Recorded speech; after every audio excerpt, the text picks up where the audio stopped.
What's the one thing that's not going to change in the next 20, 30, 40, 100 years from now? Because I'll tell you something, it's not tech, even though tech companies are now real estate companies. It's not media, even though, you and I both have different social media that are great. And it's not rev share, right? Because our humanity and our creativity cannot be replaced by machines. And at any point in time, ChatGPT can take an idea that Glennda has for a YouTube video and write a script, but it's not writing a script by itself. It's taking the seed of the idea, the framing, the angle that Glennda is generating with her creativity. But the only way Glennda can generate that idea, that angle with her creativity is because of your humanity.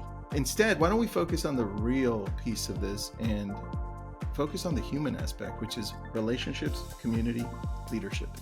Those are the things that aren't going to change 100 years from now, 1,000 years from now. You go back 5,000, 6,000 years, it was all about communities and those relationships in those communities. And people follow people, right? They have to believe in those people. So leadership matters. The arrogance of leadership is the worst thing. And I've had it in my life where I've made mistakes, but you get stars in your eyes and your head blows up. You have to. And our leaders, they get paid lots of money and they get big bonuses no matter what happens. They talk about these words, service, culture, etc. And you're like, well, what does it mean? Tell me what it actually means, right?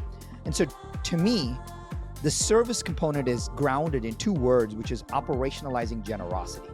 And now, what does operationalizing generosity mean? To me, it is assuming that everyone that you are meeting was sent to teach you something. And when you think about life that way, it opens up everything for you, right? And so for me, it is, hey, the only way I can invite and be open to meeting Glennda for the first time and having her, knowing that she was sent to teach me something, is that I have to show up in service of you. You're 46% more likely to remember it if you write it down. And Right. if you write it down with a pen that has a texture, you're even more likely to remember it. And you think that this wasn't my... And so they're, like you said, you used the words and you did it really well. You said they're too proud to change status, to restart their lives, to go back down, to start at zero. And I think in today's world, we are maybe 20 years ago, starting at zero was not well looked upon or was harder, etc. But in today's world, you and I can reinvent ourselves in the next 30 days. Like you and I can go sell insurance tomorrow. You and I can, I mean, I may not be able to be an NBA player tomorrow, but like I could do most things. I can reinvent myself. So the ability to go to zero and say, hey, I started at zero. Glennda, I remember on social media, on social and content, like you started at zero on TikTok. People don't realize that. You started, like Glennda Baker started at zero. Like no one realizes that. She just didn't have millions of followers on day one. And that's important. And starting at zero, you built a plan, you followed a plan, you delivered on it, and you were your true authentic self, but you started at zero. Everyone starts at zero. And that does not mean that you only have to start at zero one time in your life. It's okay to start at zero multiple times because it gives you insane perspective. So I'm doing the same thing as you are, Glennda, what you did a few years ago. I'm doing the same thing on YouTube right now. I started at zero. I was like, I need to do more, better, quicker. And it's so hard, but I started at zero. Even though I have millions of followers across all my other platforms, I know nothing about YouTube. I started at zero. Particularly take the last 3 years, Glennda, it's amazing how the leadership of the real estate industry let down the everyday agent.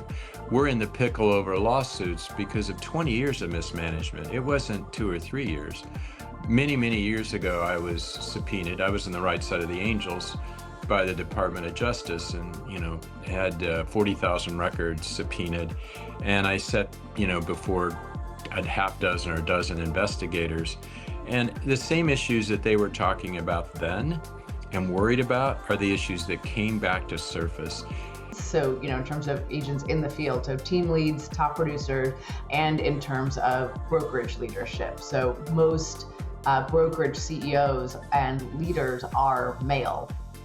We've actually made a fair amount of progress over the past years, even since I've been in this industry. We've made a fair amount of progress within Anywhere Real Estate. We have a number of amazing female leaders, a number of amazing female top agents, so many of the top agents within Coldwell Banker are women, yourself included. And I think it's incredibly important, first of all, just to get the diversity of perspective in leadership. You know, with diversity of perspective comes diversity of thought, and that leads to diversity of strategy. And the only way that you can ensure as a business that you really are implementing the best strategies to grow business, to be the best, to be leaders, is having that diversity of perspective and strategy.